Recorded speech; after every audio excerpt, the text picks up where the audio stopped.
everybody. Actually, yeah, I might be using this microphone. So, how are you doing this morning? Today I want to talk to you about what if we get it mistaken? What if somebody just showed us something, told us something, and we saw something, and that made us believe when we were really little in our early childhood that we actually are transgender.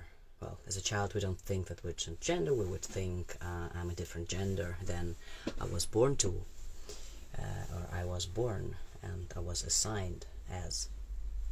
So, you've heard me speaking, or you heard me saying that a child is born with unshakable confidence, with knowing that they're enough.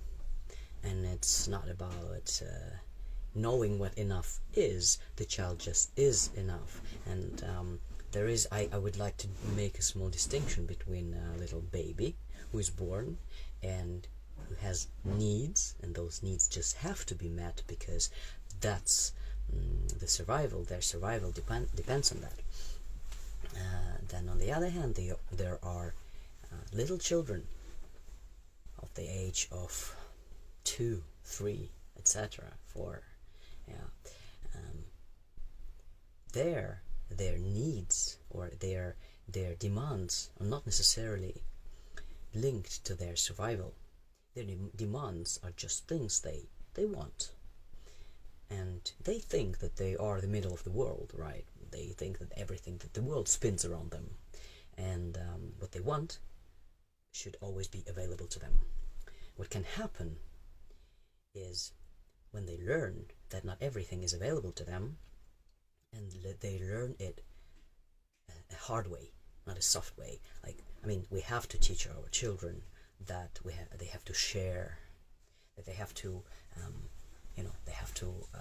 share what they have, and they have to also understand that they are not the middle of the world because there are other people. They have to learn that the other people have feelings too, not they have their demand, and that has to be met all the time, every time, always, and unquestionable. So on one hand, it's of course very important to teach our children that, and that we have been taught that. On the other hand, though, there is this other aspect to that. If children learn that their needs are not met, or their demands are not met, the hard way, basically, there is something they asked for, and then an adult reacts in a weird way, in an understandable way for the child, then that's the moment when a belief is built, mostly a limited belief. So, and when that happens, that becomes a learned helplessness. Like if a child think, I need this, or I must do this, that's actually a different one. That's when the belief is formed that a child cannot have what it wants. So I want this, but I don't get this, and then the child thinks it never gets it. And learned helplessness is something else, is something like, for example, parents are always fighting, and the child thinks, I have to make it right. I have to make them be together, love each other, and stay connected, because I want them to stay connected. I need them for my survival to be together. This is the world I know, and I can't imagine a different world. And then the learned helplessness is when they think they have to fix their parents, but they find that they can't do that. So they think, I must fix that, but I can't. And that means that's a learned helplessness, and they think it will always be like that. When they find that they can't change that, and for example the parents go on fighting, or they actually even separate, then the child thinks, I did all my best, but I didn't succeed. And that's when the limiting belief is formed. Whatever I do and try my best, I will not succeed. And this will be always like that. And when this child becomes an adult, it is very likely to self-sabotage, to, deprive themselves from success. And whenever they start something, they can't finish, or they don't even start, and do procrastinating.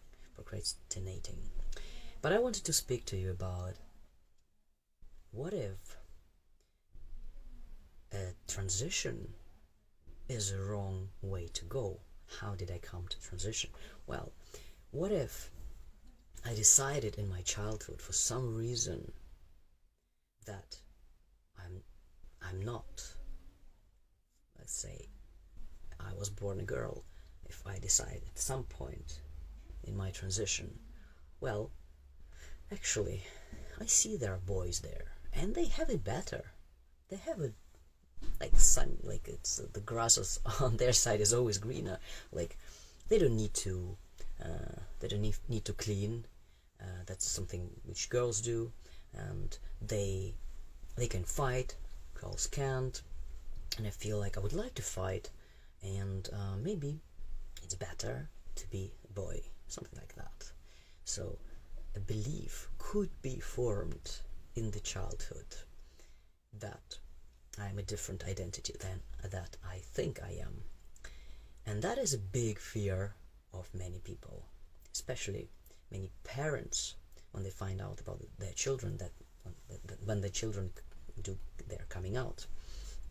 Parents often think, well, this is probably a phase, this is probably not really true, you just picked up some things from other children and you thought, okay, well, yeah, it's easier to be a boy, so maybe you formed this belief that it's better to be a boy, and that's why you say you want to be one.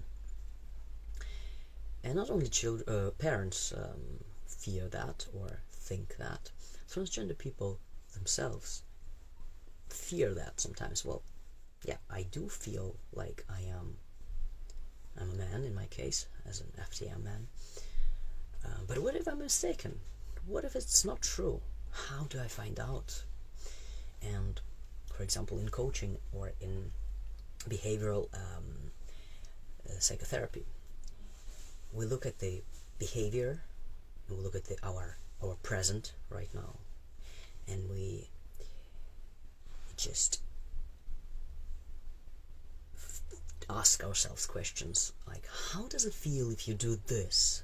How does it feel if you do that? If you like, you can do several things even without starting transition.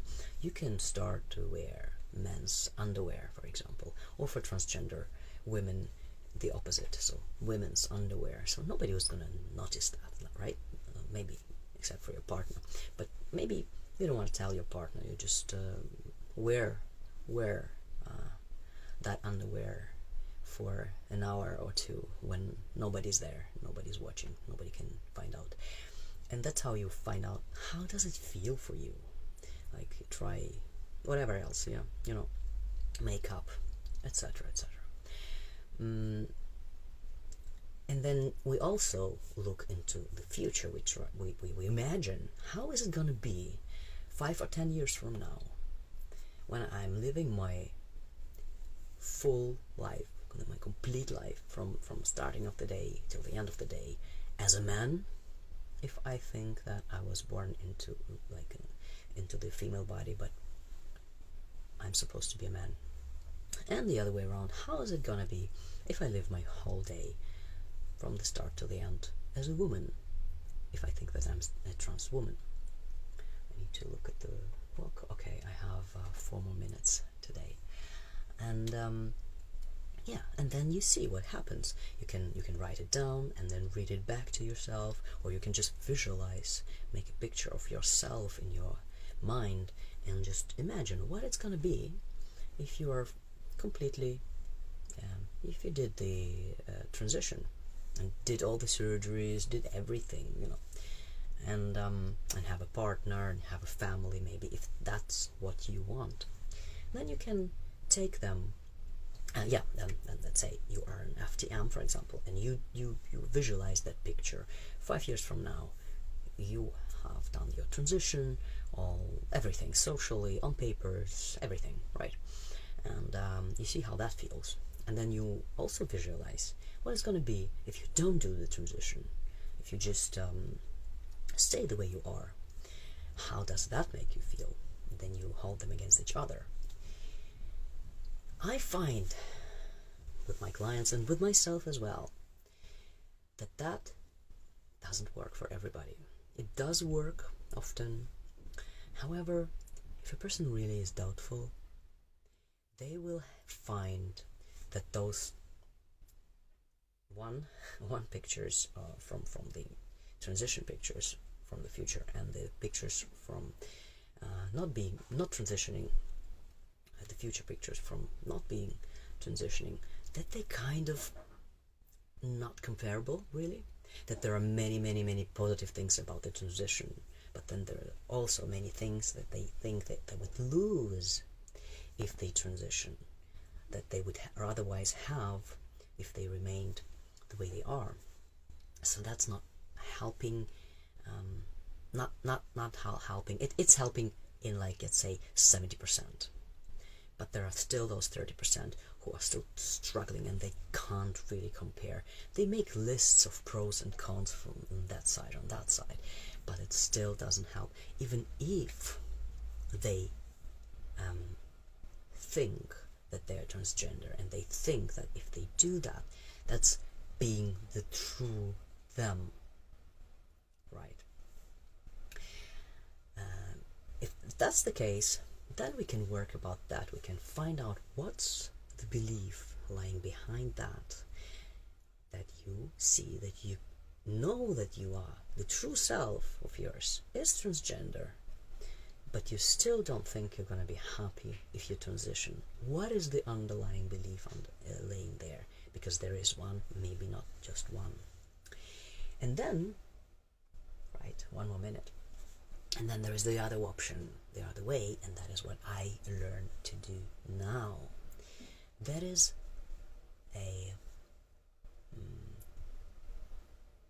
this is a dive into your childhood. This diving into your childhood has to happen unconsciously. We have to speak with your unconscious mind. People say also the subconscious mind, because the critical mind, the conscious mind, it just analyzes and overanalyzes things. So, and in hypnotherapy, we can speak directly with your unconscious mind, and I will speak about this more and more in my future streams and posts and videos as well. So stay tuned and talk to you soon. Bye.